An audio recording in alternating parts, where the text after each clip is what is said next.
యొకేబేదు ఒక జమ్ము పెట్టెను చేసి దానికి జిగటమన్ను పూసి కీలు పూసి ఆ కుమారుణ్ణి దానిలో పడుకోబెట్టి ఆ నైలు నదిలో ఆమె వదిలేసింది.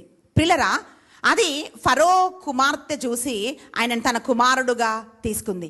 ఏ రాజైతే చంపాలనుకున్నాడో, ఏ రాజైతే హెబ్రూలంటే అసహించుకున్నాడో, అదే భవనంలో రాజకుమారుడులాగా మోషే పెరిగాడు. పిల్లరా, ఆయన సంతానమే దాసిలాగా, అంటే చూసుకునే ఒక వ్యక్తిలాగా దేవుడు మార్చివేశాడు. ప్రియబిడ్డ, ఆ రోజు యొకేబేదు ఎలాగైతే ఒక జమ్మి పెట్టెను ఆమె తయారు చేసిందో, ఒక్కొక్క రెల్లు తీసుకొని ఆమె దాన్ని అల్లి ఉంటుంది. అలాగే ప్రియ తల్లి, ఈరోజు నువ్వు చేస్తున్న ప్రతి ఒక్క ప్రార్థన, every prayer, every declaration, every blessing, ప్రతి ప్రార్థన నీ బిడ్డ కొరకు నువ్వు ఏదైతే ప్రవచిస్తున్నావో, ఏ మాట అయితే నీ బిడ్డల కొరకు నువ్వు పలుకుతున్నావో, ప్రతి ఒక్కటి ఒక రెల్లులాగా, ఒక బుట్టలాగా అది మార్చబడుతుంది.